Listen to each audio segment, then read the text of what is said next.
Dear friends, today I'd like us to reflect on the Gospel of Mark, chapter 9, verses 38 to 48. One of the disciples go to Jesus and they report, they say, "We saw a man casting out demons in your name. We stopped him because he was not one of us." Jesus says, "Why did you stop him? For no one who does mighty works in my name is against me." Maybe, my brothers and sisters, the first thing I want to reflect about is the presumption that those who are not like us are against us. Those who don't think like us are against us. Those who don't behave like us are against us. Those who do things differently, we may think they are against us. One of the greatest principles that we have in this parish is when we play our cards. And playing our cards, we reflect on the diversity, the unity that is found within our diverse nature, within our diverse culture, within our diverse outlook into life. By the way, you look absolutely beautiful. And for that, you need a round of applause. One of the greatest things that I have come to realize in life is that all of us are in a garden that God has given us. And each and every one of us is a gift, is a unique gift that makes the garden far more beautiful than it would have been had you not been part of this beautiful garden called the Sacred Heart. And so today we celebrate who you are. We celebrate who you are from your own culture. We celebrate who you are from your own personhood. We celebrate who you are from your own upbringing. We celebrate who you are, flaws as well as potential, as well as the greatest gifts that God has given us. The first thing we need to go back to is to celebrate ourselves. Learn to cherish yourself. Learn to accept who you are. Learn to fall in love with who you are. For God does not make any junk. God does not make any junk. You are the greatest gift that God has ever created and made when He made you. The second point I want to talk about, there will be people who stop or who try to stop you in achieving your goals. There are people who will stop you from being your best self. There are people who will try and stop you from living out that which God has made you to be. Try not to allow them to stop you. Muntu nomuntu uyazazi ukuthi uyini nokuthi ufunani empilweni yakhe. Muthethe uNkulunkulu asebenze ngawe as He wants you to be the best that you can ever be. The third point that I also find absolutely amazing comes from the answer that Jesus gives us. No one who does mighty works can be evil. It goes back to the basic principle of our creation. Each one of us is intrinsically good. Our failures do not define us. Our weaknesses do not define us. Our mistakes, our flaws do not define us. Our upbringing do not define us. Our families do not define us. Our deprivation does not define us. You are good. Why? Because God is good. And God makes no junk. The fourth point that I also find absolutely amazing in this: continue to be good and to do good. There are people who are normally good, but refuse to do good because they are hurting. Refuse to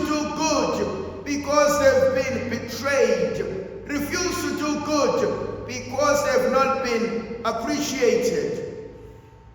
Do good, not because you want appreciation. Do good, not because you want to be noticed. Do good, not because everybody praises you. Do good, because it is in your nature to do good. The fifth point and the last point I want to talk about, as you go through life, be careful. Once you know your weakness, once you know your weak point, do not allow it to destroy you.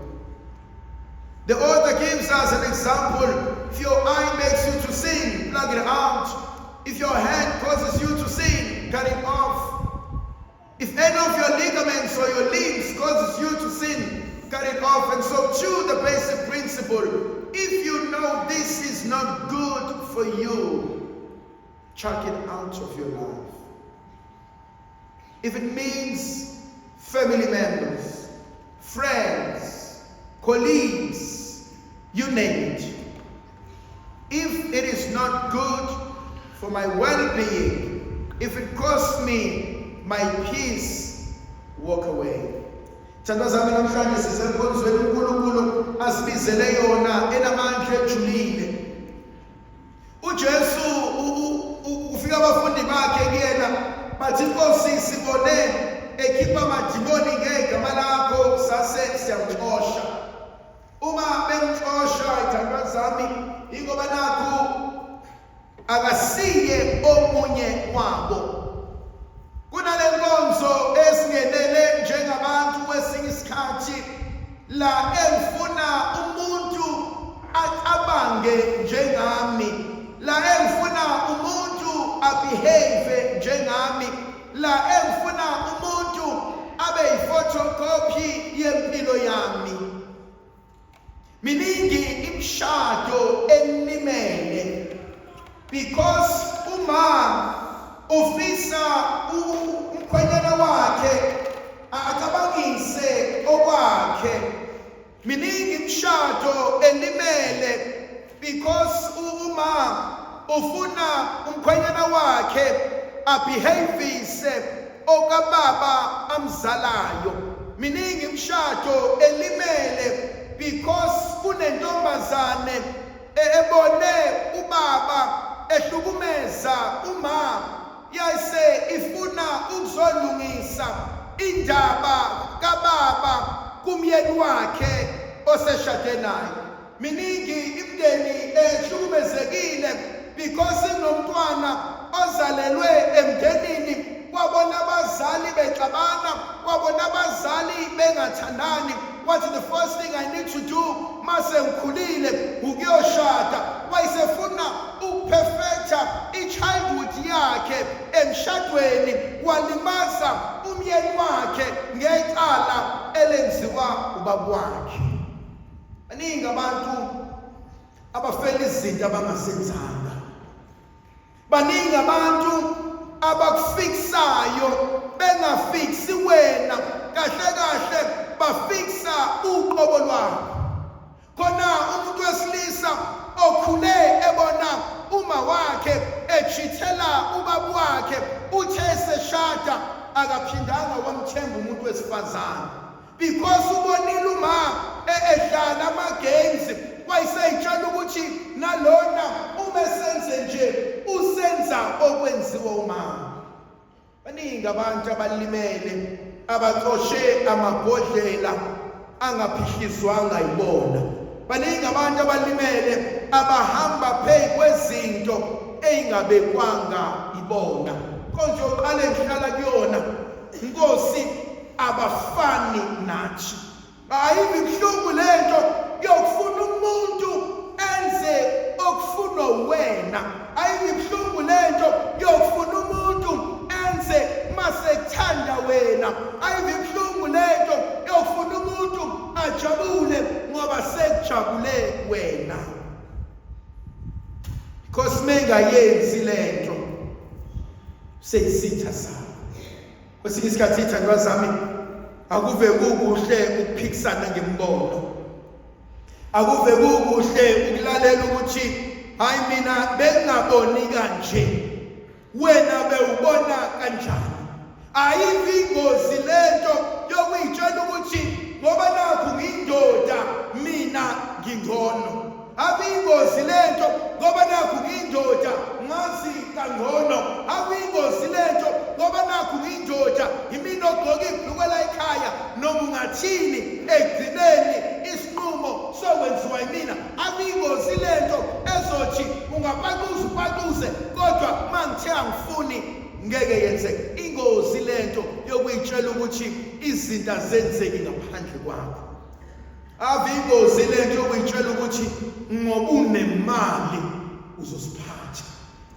Ingozi lento ngoba nakho unemali zonke inqumo ebese siyithathile wena uphikisana nazo ngeke isenze. Ingozi lento ngoba unemali awuconsulti nathi kodwa uyasitshela noma singakubonisa bese uyasiduba.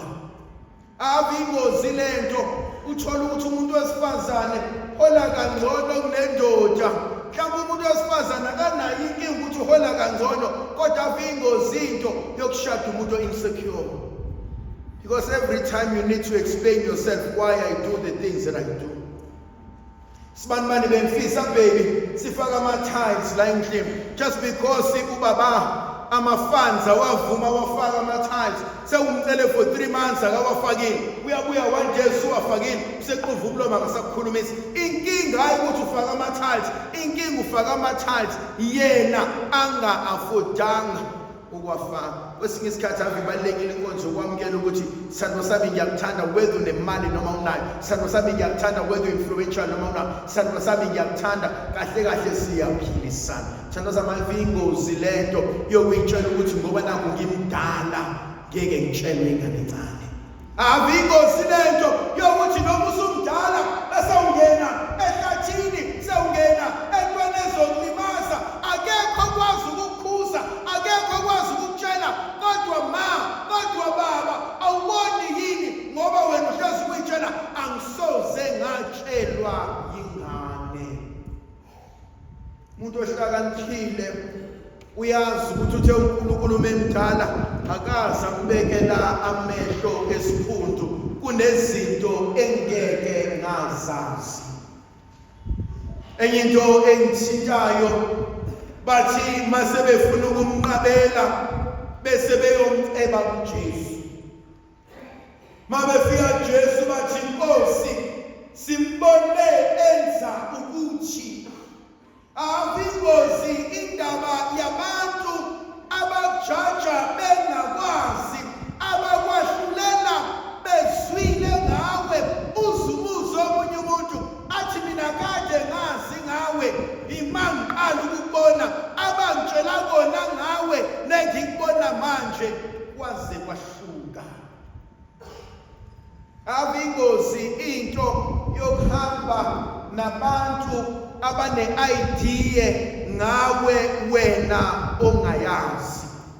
Ingozi into yabantu abahlala bakhulume ngawe usendlini bengazi ukuthi wena and only to realize ukuthi lo muntu enikhuluma ngaye niyamazi yini bathi cha bese uthi lo muntu enikhuluma ngaye imina ebese bonke bevala imlomo.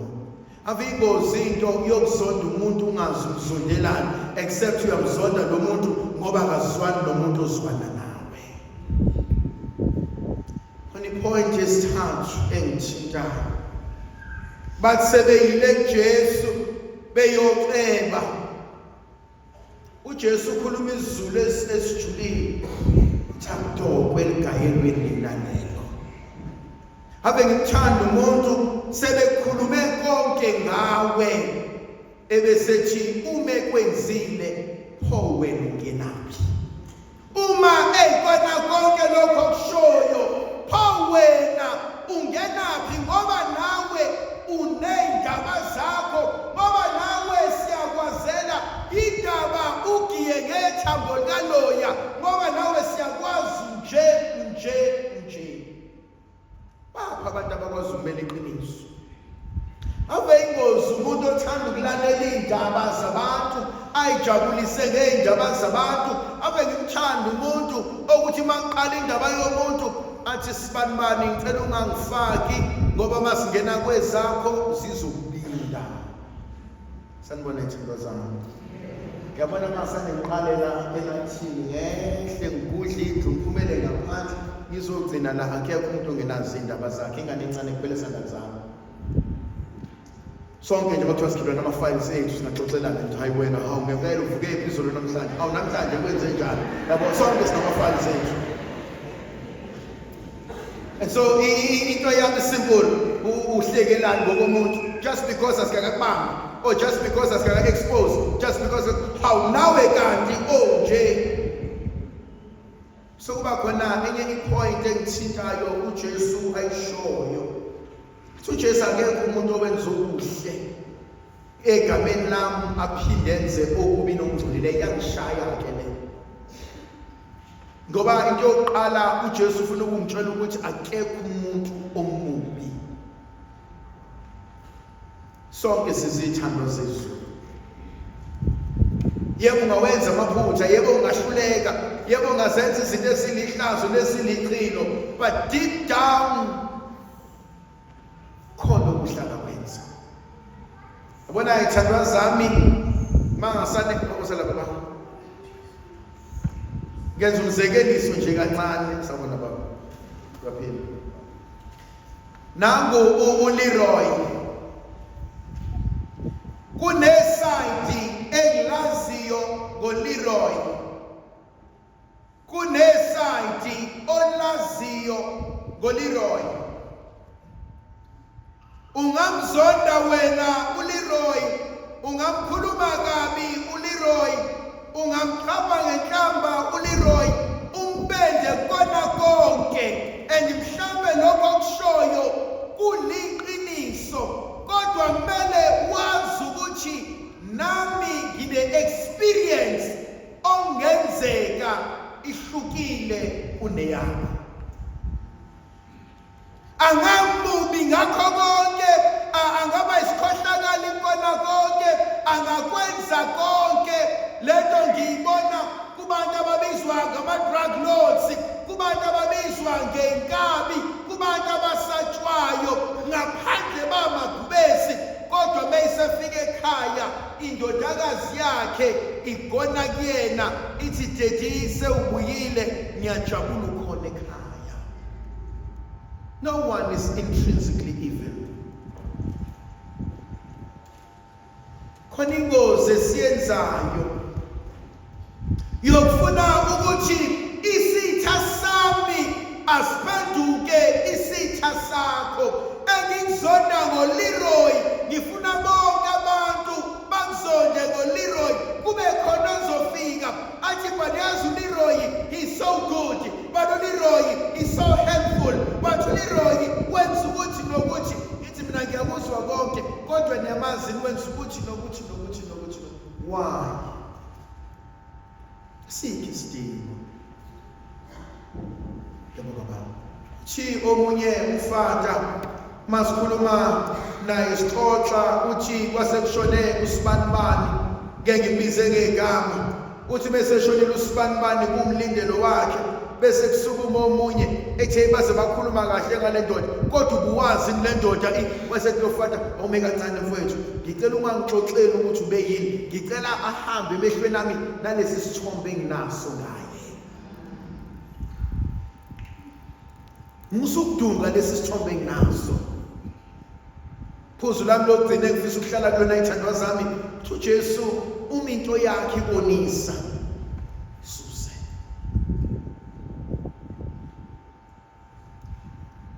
Kwesinye isikhathi into engibonisa kubo umuntu usuba isigcila, musukulokwenza ethenza njalo, musufuna ukuthandwa, ubona ukuthi lento ayimsizi, hlehla kuyona. Lento ayingenzi ngibe ngcono, suka kuyona.